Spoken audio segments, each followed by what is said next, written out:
यकीनन शुगर ही डाउन हुई होगी।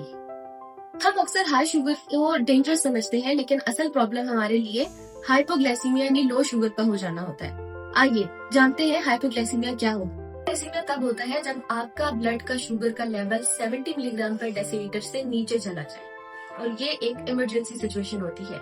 लेकिन सवाल ये है कि हाइपोग्लाइसीमिया को पहचाने कैसे।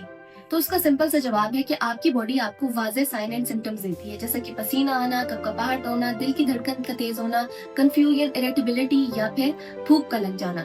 लेकिन जरूरी नहीं है कि हर दफा आपकी बॉडी सिम्टोमेटिक हो। लेकिन अगर आप इस टाइम पे अपने आप को ट्रीट नहीं करेंगे तो ये एक इमरजेंसी सिचुएशन हो सकती है। ये यूजुअली तब होती है जब एक पेशेंट अपना इंसुलिन लगा ले या अपनी दवाई ले ले और उसके बाद खाना खाना भूल जाए, और ये एक इमरजेंसी सिचुएशन होती है। इसको इमरजेंसी की तरह ही डील करना चाहिए।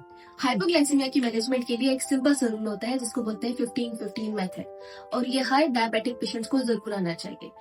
याद रखिए कि high blood sugar levels Aahista Aahista body को डैमेज करते हैं, जबकि हाइपोग्लाइसीमिया या शुगर की कमी एक इमरजेंसी सिचुएशन बन सकती है, जिसकी वजह से आपको भारी नुकसान उठाना पड़ सकता है। एजुकेटेड रहें और अवेयर रहें।